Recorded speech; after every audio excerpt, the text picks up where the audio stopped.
Bienvenue dans ce webinaire qui porte sur la thématique de l'alimentation, bien manger pour bien vieillir. On accueille aujourd'hui le docteur Guillaume André, qui est pharmacien nutritionniste, et le docteur Vincent Oudaoudia, comme d'habitude, le président du Gérontopole Pays de la Loire. Et moi-même, Jocelyne Guillon, je suis la directrice du Magogie et je suis une aidante également. Donc, juste rapidement, je vous présente les tutonomies. Les tutonomies, c'est une contraction de tutoriel pour l'autonomie, puisque c'est une web-série qui est sur YouTube, accessible gratuitement à tous les aidants. C'est pour les soutenir lorsqu'ils aident un proche en perte d'autonomie. L'idée est d'accompagner le bien vieillir, de pouvoir rester le plus longtemps possible à son domicile. Et puis les webinaires mensuels se sont ajoutés pour ouvrir un espace d'échange et traiter des sujets de manière plus approfondie. Ces projets sont soutenus par Malakoff Humanis depuis le début et également par la CARSAT Pays de la Loire avec l'expertise de professionnels du médico-social et de l'équipe du Gérontopole Pays de la Loire. Nous avons de nouveau l'occasion de nous retrouver sur un thème qui est important, celui de la nutrition, et qui concerne tout le monde, mais encore plus lorsqu'on avance en âge, parce que le problème de cette nutrition est souvent une des clés du bien vieillir et de la bonne santé. Alors, nous avons l'occasion d'accueillir aujourd'hui le docteur Guillaume André, qui est pharmacien nutritionniste, qui est enseignant en nutrition appliquée à l'ICES à La Roche-sur-Yon et aussi enseignant à la faculté de pharmacie à Nantes. Il est aussi expert auprès de l'HAS et en particulier dans le travail important qui a été fait dans les derniers mois et qui vient d'aboutir, celui de la définition nouvelle de la dénutrition. Quelles sont les clés, quelles sont les références pour pouvoir parler d'une dénutrition. Aujourd'hui, le thème n'est pas celui de la dénutrition, mais celui de la nutrition, c'est-à-dire du bien manger, comment bien manger, et je vais lui laisser la parole immédiatement pour qu'on aborde cette question avec lui. Alors, bonjour à tous, merci Vincent. Donc, on va aller tout de suite dans le sujet. Cette conférence donc, que j'ai intitulée « Bien manger pour bien vieillir », c'est un titre un petit peu accrocheur, au lieu de parler de termes très médicaux comme nutrition, dénutrition. Voilà. Et puis, toute cette intervention va être basée sur le principe d'Hippocrate, qu'on connaît souvent comme le père de la médecine, et qui disait, déjà au 5e siècle avant Jésus-Christ, que ton alimentation soit ta première médecine. Donc, c'est un peu le sujet. Si on mange bien, a priori, on vieillira bien. Alors, on va aborder trois thèmes. D'abord, comment est-ce que notre tube digestif vieillit? Ensuite, est-ce qu'il existe un régime anti-vieillissement? Alors, vous verrez qu'il n'y a pas de grand scoop.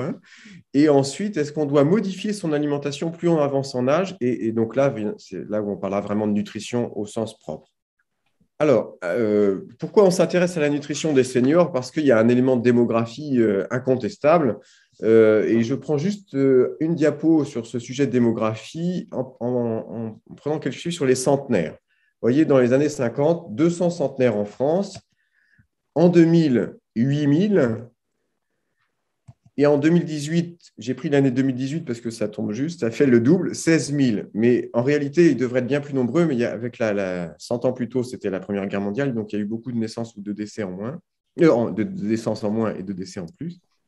Et aujourd'hui, donc, ils sont autour de 26 000. Et vous voyez qu'en 50 ans, le nombre de centenaires est explosé, et en 70 ans, c'est vraiment impressionnant. Les statistiques projettent 140 000 centenaires en 2050. Alors, la diététique, un peu dans l'histoire, donc je vous ai remis Hippocrate, il dit chacune des substances apportées par l'alimentation de l'homme agit sur son organisme et le modifie d'une façon ou d'une autre. Et c'est sa vie entière qui repose sur ces changements. Donc, ce qu'il faut entendre par là, et c'est toujours très juste, et ça a été démontré depuis, la façon dont on mange à l'âge enfant, la façon dont on mange à l'âge adulte aura des conséquences sur le vieillissement. Alors, je vous ai dit qu'on aborderait la question du vieillissement du tube digestif. Alors, nous y voici. Donc, vous voyez notre tube digestif. Ça commence par la bouche. Et La bouche est probablement la partie de notre appareil digestif qui vieillit le plus mal. Et pourtant, c'est par la bouche que commence vraiment la digestion. Donc, vous voyez, on est jeune, on a de belles dents, mais à l'âge adulte, il y a un peu moins de 3% des seniors qui ont encore une dentition saine, voire des études qui montrent 0% de seniors avec une dentition saine. Et quand on a des mauvaises dents, quand on a moins de dents, eh bien, on va diminuer certains aliments. On va prendre des aliments, les aliments qui sont difficiles à mâcher, on va les éliminer. La viande, les fruits frais, des légumes un peu trop croquants. Tout ça aura des conséquences sur notre alimentation. En vieillissant, nos muscles aussi masticatoires sont plus faibles et donc notre force de mastication diminue. Dans la bouche, c'est l'occasion aussi de parler de l'odorat et du goût. Et donc, avec le vieillissement, on a une perte de goût, principalement sur la saveur salée. Et donc, on va trouver que les aliments sont plus fades, que les plats qu'on aimait bien dans le temps sont moins bien préparés. Alors qu'en fait, ce n'est pas qu'ils sont tellement moins bien préparés, c'est surtout comme on sent moins bien la perception de sel, qui est un exhausteur de goût, on les trouve plus fades.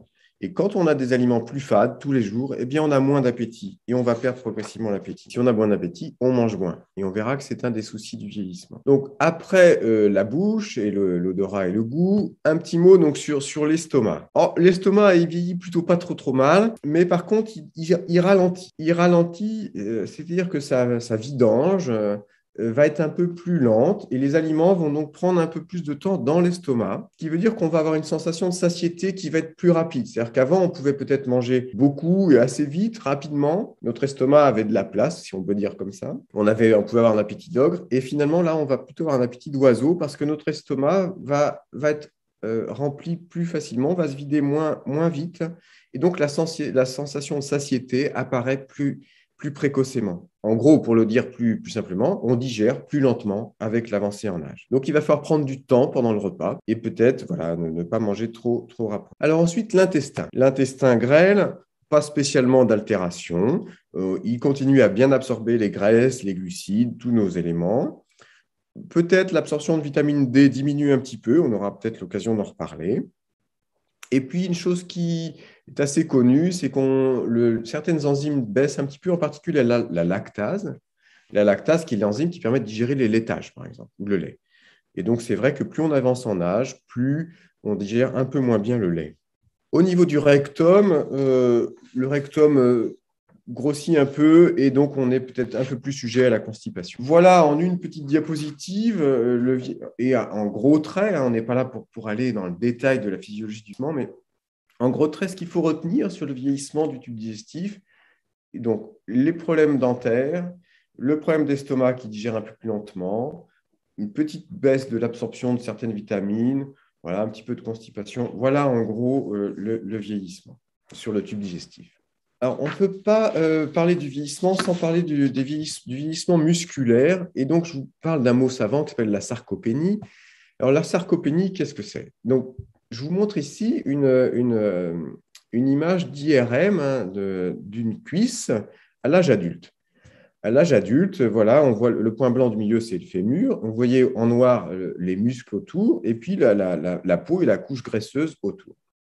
Voilà un beau muscle.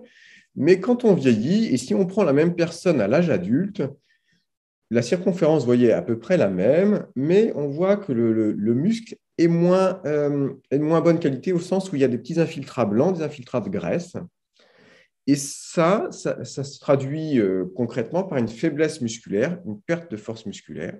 C'est un phénomène naturel, la sarcopénie, c'est un phénomène qui se produit au cours du vieillissement. Et c'est ce qui explique notre faiblesse musculaire quand on vieillit. Pour lutter contre ça, la meilleure solution, c'est de pratiquer une activité physique. Ça ralentit le phénomène et d'amener aussi suffisamment de protéines pour que le muscle se renouvelle. Donc, cette sarcopénie, on l'a vu, elle atteint tous les muscles. On parlait tout à l'heure des muscles de la bouche, mais aussi l'ensemble de nos muscles. On verra que c'est pour ça que je vous reparlerai tout à l'heure de l'importance de l'apport en protéines pour le régime des seniors. Alors, je vous ai dit en introduction qu'on se posait la question s'il existait un régime anti-vieillissement. Alors, pour ça, je vous ai mis Jeanne Calment, notre championne. Alors, elle est décédée, mais elle a quand même vécu 122 ans. Et donc, beaucoup de gens se sont intéressés aux centenaires. Voilà, quel secret des centenaires. Alors, les études des centenaires ont montré quelques points communs. Alors, la première chose, c'est qu'il n'y a pas d'alimentation commune aux centenaires, ni de mode de vie commun aux centenaires. On sait aussi que les centenaires, ils n'ont pas été épargnés par les difficultés de la vie, ils ont connu des guerres, ils ont connu des deuils. Par contre, qu'est-ce qui ressort comme élément commun? C'est qu'ils avaient tous une alimentation peu grasse et peu sucrée. Voilà, hein, le trop gras et le trop sucré, on sait que c'est un ennemi de la bonne santé. Donc ça, on le voit bien chez les centenaires.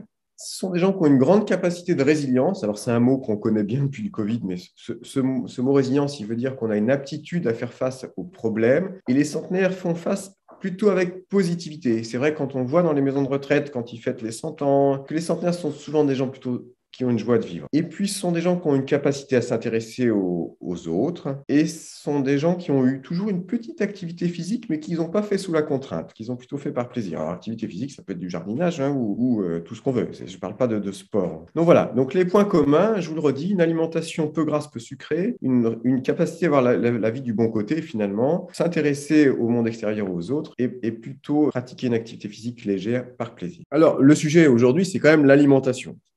Alors, si on creuse un peu l'alimentation pour vieillir en bonne santé, tout de suite, je vous dis, il n'y a pas d'aliment miracle et il n'y a pas un aliment qui permet de vieillir de bien vieillir. Par contre, c'est un ensemble, c'est même pas un repas, c'est l'ensemble de notre alimentation sur plusieurs semaines, voire plusieurs années, qui va avoir un impact sur le bien vieillir. Alors, qu'est-ce que ça veut dire bien vieillir? Bien vieillir, ça veut dire voilà, passer tous les obstacles de la vie quand on avance en âge. Et j'en cite quelques-uns, les maladies cardiovasculaires comme l'infarctus, les cancers, l'arthrose, le risque de chute, les démences. Donc, passer tous ces obstacles et pour avoir un bon vieillissement, vivre longtemps en bonne santé, ce qu'on sait, c'est qu'il faut plutôt avoir un bon poids. Alors, qu'est-ce que c'est qu'un bon poids? Un bon poids, c'est lié à sa corpulence. Donc, la corpulence, c'est le rapport entre le poids et la taille, qu'on calcule avec un indice qui s'appelle l'indice de masse corporelle, donc poids sur taille au carré, mais ça me donne la corpulence. Et donc, il faut avoir un poids qui est conforme, qui est en lien avec sa taille. Donc, il ne faut pas être en surpoids et il ne faut pas être en sous-poids, qu'on appelle avec le risque de dénutrition. Et le sous-poids, vous voyez, là, il est important à savoir quand chez la personne âgée, le poids normal s'élève. C'est-à-dire que, par exemple, on pouvait avoir un poids normal à 60 kg pour 1,60 m, mais plus on va avancer en âge, plus ce poids normal, il va plutôt être 61, 62. C'est normal de prendre du poids avec l'âge, alors que ce n'est pas normal d'en perdre. Et dans les nouvelles recommandations sur le critère de diagnostic de la dénutrition, on a encore augmenté ce seuil. Donc, voilà, une personne âgée ne doit pas être maigre. Contrairement à l'âge adulte, on va dire qu'il ne faut pas qu'elle soit en surpoids, mais on préfère qu'une personne âgée soit plutôt dans les corpulences normales, subnormales. Là, je ne parle pas d'obésité, bien entendu. Donc, un bon poids. Vous voyez, je vous ai mis une courbe qui montre l'espérance de vie en fonction de l'âge. Vous voyez que plus on va avoir un poids élevé, il y a une sorte de courbe en U, c'est-à-dire que trop maigre ou trop grosse, ce n'est pas bon, mais on voit qu'avec l'âge, ça se décale un peu vers la droite. Pour bien vieillir, qu'est-ce qu'on peut manger? Eh bien, là, comme je vous disais, il n'y a pas de scoop, manger des fruits et des légumes. Toutes les études, il n'y a pas une seule exception, démontrent, quelle que soit la culture, parce que la nutrition, c'est vraiment lié à la culture, mais dans le monde entier, toutes les études montrent plus une alimentation est riche en fruits et en légumes, meilleure sera la protection contre les maladies, en particulier les cancers et les maladies cardiovasculaires. Donc voilà, trouvez le moyen de toujours mettre des fruits et des légumes dans tous ces repas, en hiver, en été, de toujours accompagner avec des garnitures à base de différents éléments que vous avez là. Alors pourquoi les fruits et légumes ont un effet positif sur la santé d'une façon générale et pas que le vieillissement, mais c'est parce qu'ils sont riches en antioxydants. Alors on utilise souvent ce mot-là, vous le lisez dans la presse. Les antioxydants, ils permettent de lutter contre les radicaux libres. Les radicaux libres sont des oxydants qui vont altérer nos cellules et qui accélèrent le vieillissement. Et donc, les antioxydants, c'est par exemple les vitamines, la vitamine C, la vitamine E, les minéraux comme le zinc et le sélénium, qui sont souvent proposés d'ailleurs aux seniors, mais on les trouve aussi dans les polyphénols, les flavonoïdes qu'on trouve dans ce qui donne un peu les couleurs des fruits, par exemple. Et donc ça, c'est vrai que c'est efficace pour contrer le vieillissement, hein. Alors, pour le ralentir et prévenir la maladie, donc, et particulièrement dégénérative. Donc les fruits, vraiment, sont très riches en vitamine C, par exemple, sont très, très riches en polyphénol.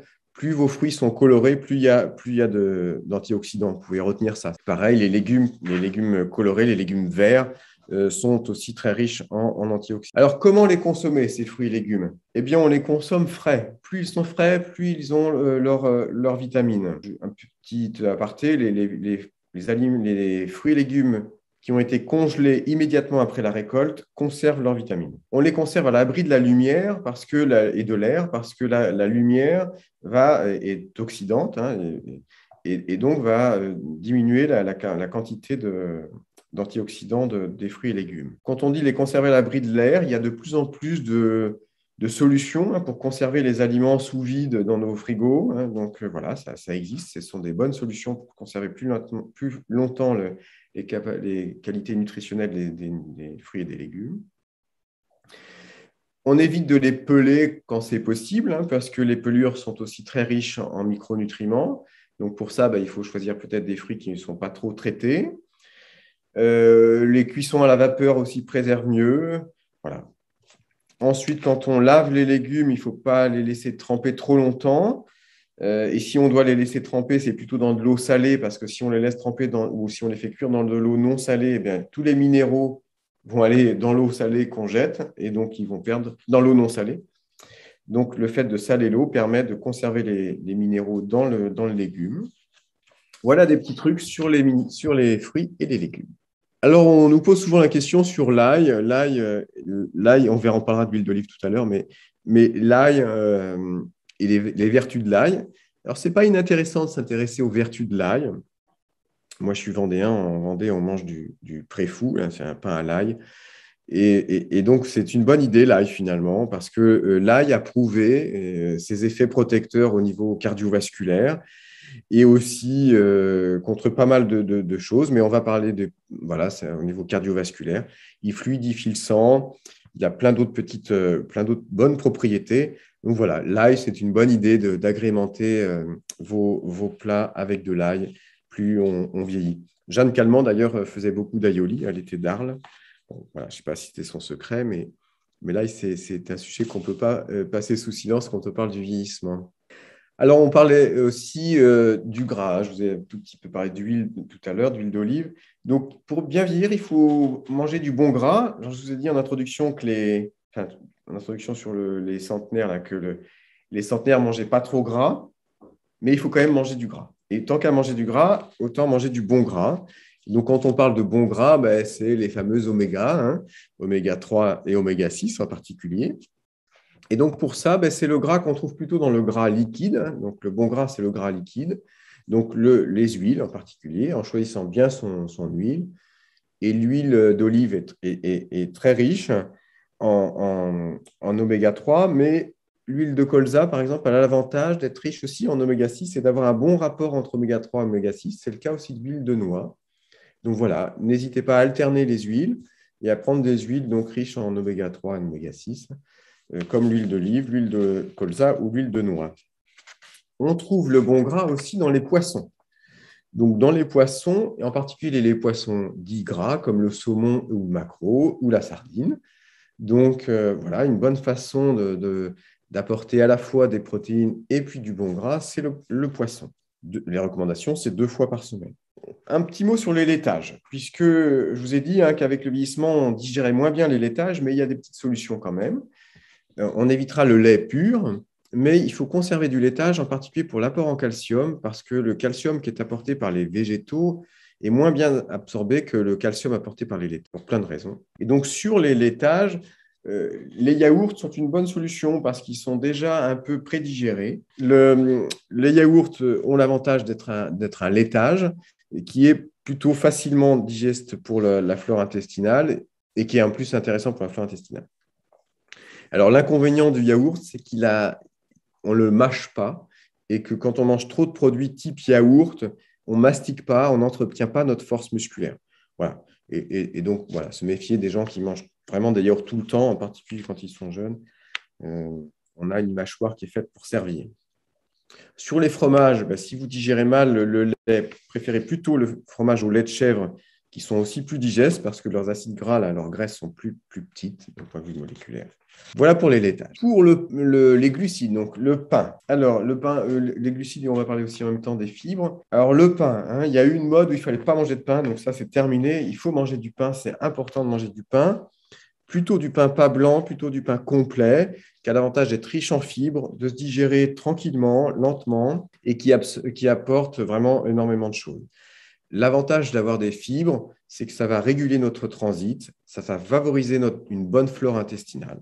Et puis, comme je parle de fibres, ça fait la transition sur les amandes qui sont devenues, depuis le nouveau plan national nutrition santé, qui sont désormais reconnus et recommandés. Tous les jours, on doit désormais manger des fruits à coque type amandes, noix. Et ces fruits à coque ont l'avantage d'être riches en magnésium, en vitamines, en fibres, en protéines. Et en plus de pouvoir se manger un peu en collation. Donc, n'hésitez pas à manger une petite poignée d'amandes ou de noix ou de noisettes tous les jours. Ensuite, toujours sur le bien vieillir, l'eau. L'eau, c'est indispensable. On s'en est rendu compte, malheureusement, en 2003, avec la canicule, où beaucoup de seniors sont décédés. On s'est souvenu que l'eau était très importante dans l'alimentation des seniors. Alors, pourquoi? Alors, d'abord parce que les seniors ressentent moins la sensation de soif. Donc, finalement, il faut boire quand on est senior sans attendre la sensation de soif. Et il faut avoir aussi accès à l'eau. C'est-à-dire que quand on est peut-être, on se lève plus difficilement, quand le verre est sur la table de nuit, mais que je ne peux pas l'attraper depuis mon lit, etc. Voilà. Donc, il faut penser à avoir de l'eau à disposition tout au long de la journée. Donc, pas forcément de l'eau en bouteille, de l'eau du robinet suffit largement. Et une bonne hydratation va permettre de bien vieillir, en particulier pour le cerveau. C'est-à-dire que ça va éviter des confusions, ça va éviter... Voilà, chez la personne âgée, l'eau est un élément indispensable, un peu comme chez le bébé. Mais ça va aussi éviter les infections urinaires. Oui, mais voilà, on va se lever la nuit. Ah oui, voilà. Donc, on se méfie, voilà, à quelle heure on donne à boire. Mais voilà, tout au long de la journée, il faut boire. Retenez bien que la personne âgée, elle ressent moins le besoin de boire. Pour aller un peu plus loin aussi, la composition corporelle de la personne âgée est aussi différente. Elle est aussi plus sensible aux déshydratations. Et n'oubliez pas que la personne âgée, elle est aussi dans un environnement plutôt souvent chaud, c'est-à-dire qu'elle surchauffe souvent un petit peu sa chambre. Et voilà, elle va donc se perdre plus d'eau que dans une chambre à 22 degrés qu'à 20 degrés, par exemple. Mais bien vieillir, c'est aussi se faire plaisir. C'est le vin, le chocolat, par exemple. Et donc, on sait que les centenaires, ils buvaient un petit peu de vin. Jeanne Calment, elle buvait un petit verre de Porto tous les jours. Alors, le vin rouge peut avoir des effets protecteurs. Si vous regardez les études faites par nos amis bordelais, il y a des études sur les polyphénols, le resveratrol. Mais bon, je vous rappelle quand même que le vin, c'est cancérigène, c'est addictogène, et que dès qu'on va dépasser 2 verres par jour, on risque des effets délétères pour la santé. Alors, quand on prend un petit peu de vin, eh bien finalement, il faut plutôt le déguster et en même temps, cela va entretenir nos capacités d'odorat et de goût. Et c'est plutôt bien d'entretenir et de stimuler nos récepteurs sensoriels. Et donc, le vin peut y participer. Et c'est l'occasion, finalement, plutôt d'en boire 2 verres. On boit un demi-verre, un verre. Alors, pour le chocolat, il regorge d'antioxydants, il regorge de magnésium, de flavonoïdes. Et donc, tout ça, c'est bon. Il contient des dérivés de la sérotonine, donc il donne plutôt, voilà, il peut lutter un peu contre les petites déprimes. Il améliore le sommeil. Voilà. Donc, le chocolat, alors le chocolat maigre, pas de chocolat blanc, le chocolat bien noir. Mais pour bien vieillir, il faut aussi manger du solide. Voilà, du solide. Et là, rappelez-vous ce que je vous ai dit sur la sarcopénie. Donc, il faut manger du solide. Donc, du solide, voilà, c'est des œufs, c'est de la viande, c'est du poisson. Alors, pourquoi il faut apporter tout ça? Parce que ça apporte des protéines. Et les protéines, je veux m'arrêter un tout petit point sur les protéines. Les protéines, c'est ce qui va nous permettre de résister, je vous l'ai mis là, de résister aux coups durs. Et où est-ce qu'elles sont nos réserves en protéines? Nos réserves en protéines, ce sont nos muscles. Donc, si on ne veut pas entre guillemets, manger nos muscles quand on est face à un coup dur, eh bien, il faut qu'on en apporte par notre alimentation de façon très régulière. Alors, qu'est-ce que j'entends par coup dur?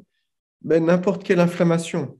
Et une inflammation, voilà, les maladies, c'est des maladies souvent inflammatoires. Et l'inflammation, ça consomme des protéines parce que notre organisme va créer des protéines inflammatoires.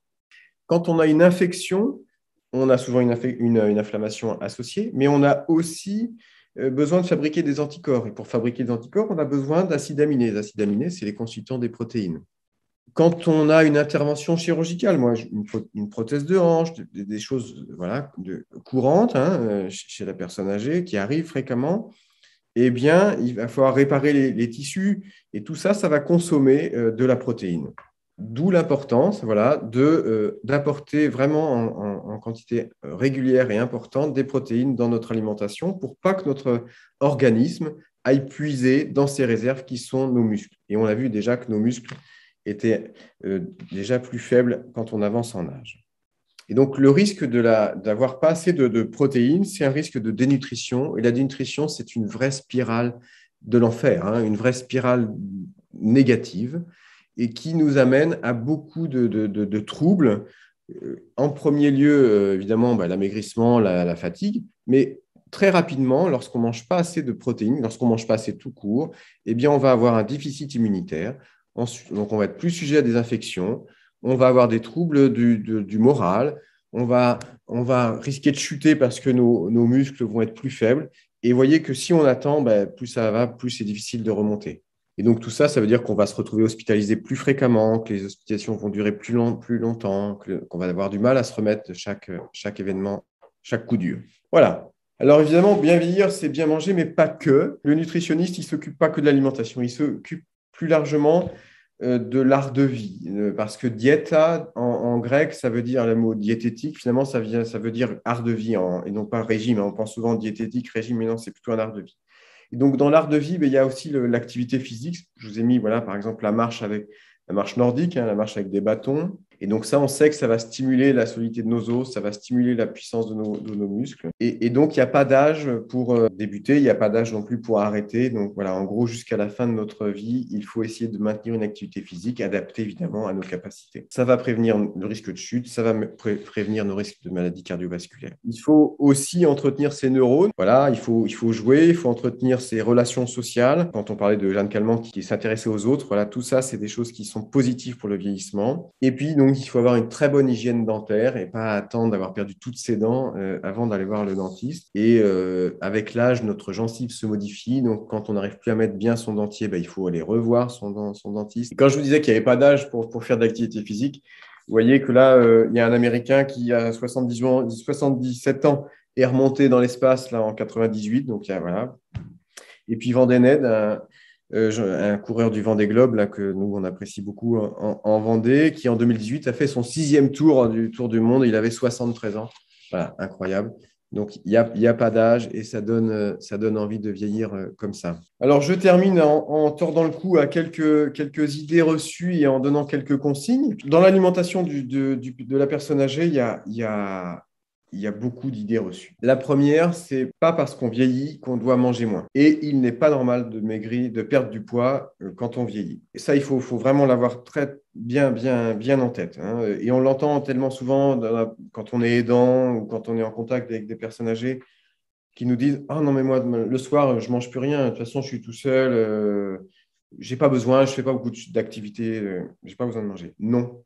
C'est pas parce qu'on vieillit qu'on doit manger moins. Et puis ensuite, si vous voyez que le pantalon, il faut remonter, il faut serrer d'un cran de plus, que la jupe ne tient plus très bien, et ça, c'est un signe d'alerte. Il faut prévenir le médecin traitant de la personne en disant, voilà, cette personne vieillit, explorez, voilà, pourquoi. Normalement, on ne perd pas de poids en vieillissant. Si on perd du poids, il y a une cause. Autre idée reçue, il faut arrêter les régimes après 75 ans. On peut avoir eu un régime sans sel quand on avait une petite insuffisance cardiaque. On peut avoir eu un régime sans cholestérol parce qu'on avait une prise de sang à 40 ans qui montrait un peu trop de cholestérol. On peut avoir un régime très strict sans sucre parce qu'on était prédiabétique. Mais là, ce n'est plus le sujet. Après, autour de 80 ans et plus, le risque d'avoir des régimes sans sel, c'est d'avoir une alimentation encore plus fade, alors que déjà, on sent moins bien le sel. Donc, on va encore moins manger. Une alimentation sans graisse, c'est une alimentation qui est moins agréable à manger, donc on va encore manger moins. Et une alimentation complètement désucrée, c'est une alimentation, on aura moins en moins de réserves de glucides, et donc on va aller chercher d'autres réserves, et donc on va se vider, quoi, hein. Et donc on va être moins capable de lutter contre tous les aléas de la vie qui peuvent nous arriver avec le vieillissement. Voilà des choses importantes à faire passer. Alors, est-ce qu'il y a des petites choses à modifier quand on avance en âge dans son alimentation? Voilà, j'en ai mis quelques-unes, hein. Voilà, je reprends peut-être un peu ce qu'on a dit, hein. Boire de l'eau sans attendre la soif, manger 2 plats protéiques par jour. Alors ça, c'est vrai que dans l'âge adulte, les recommandations, c'est 1 plat de viande par jour. Alors que quand on est senior, c'est 2 plats protéiques par jour. Donc, des œufs, du poisson, de la viande. Vous voyez qu'on est loin de sauter un repas. On est au contraire à enrichir en protéines notre alimentation.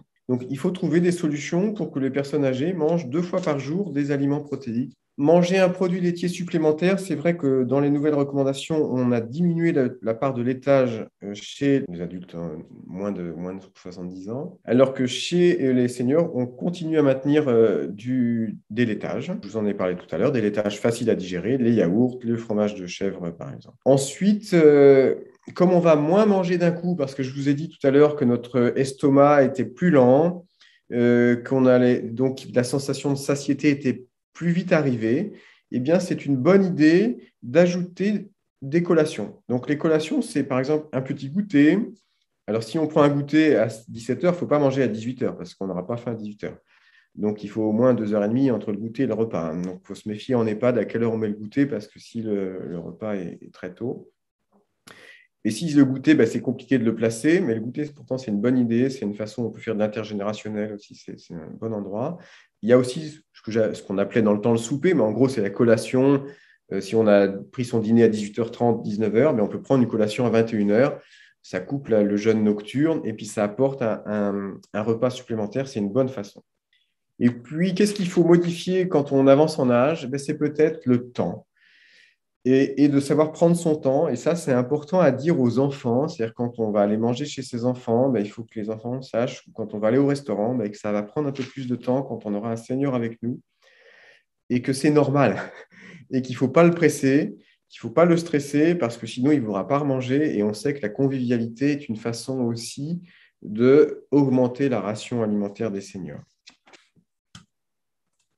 Voilà, c'était les dernières choses que je voulais vous dire. Donc, peut-être des petits trucs qui restent, qui ne sont pas écrites là, mais quand on fait un petit peu d'activité physique, par exemple, quand on a fait le tour de son jardin, quand on a fait une petite marche avec sa petite fille, etc., ou avec son aidant, eh bien, ça va ouvrir l'appétit. Donc, c'est une bonne façon aussi d'ouvrir l'appétit à quelqu'un qui dit qu'il n'a plus trop d'appétit. C'est une petite sortie. Une autre façon aussi d'ouvrir l'appétit, c'est d'aller faire les courses. Parce que quand on voit les étals au marché, eh bien, tout ça, c'est des choses qui peuvent mettre en appétit. Hein, donc, c'est le conseil inverse de quand on est face à un obèse adulte, on lui dit surtout, faites pas vos courses à 11h ou à 19h au moment où vous avez faim. Alors que chez la personne senior, on peut lui dire d'aller faire son marché à 11h, d'aller au supermarché vers 18h. C'est des moments où on peut stimuler, grâce à la vue, tout simplement, stimuler l'appétit. En conclusion, j'aime bien rappeler, se poser cette question-là de qu'est-ce qui fait le propre de l'homme. Et le nutritionniste répond souvent, c'est la cuisine. Et finalement, la cuisine, c'est ce qui fonde un peu notre nature humaine, c'est ce qui l'entretient. Quand on parle du vieillissement, comment on peut entretenir notre nature humaine? La cuisine est une bonne façon de faire. C'est ce qui nous distingue de l'animal. Et on sait que 90% des personnes âgées prennent plaisir à manger. C'est un des plaisirs qui dure le plus longtemps, qui persiste le plus longtemps. Et donc, cuisiner, prendre du temps pour manger, c'est probablement la meilleure chose qu'on puisse offrir à nos seniors, avec une alimentation bonne, en quantité, en qualité, dans un environnement agréable et en ayant les capacités de les manger, c'est-à-dire en ayant une bouche qui le permette. Merci Guillaume pour cette présentation et complète et passionnante. Je vais aborder un point. Manger, ce n'est pas qu'absorber des aliments. C'est partager, vous l'avez dit, une convivialité, c'est partager avec les autres.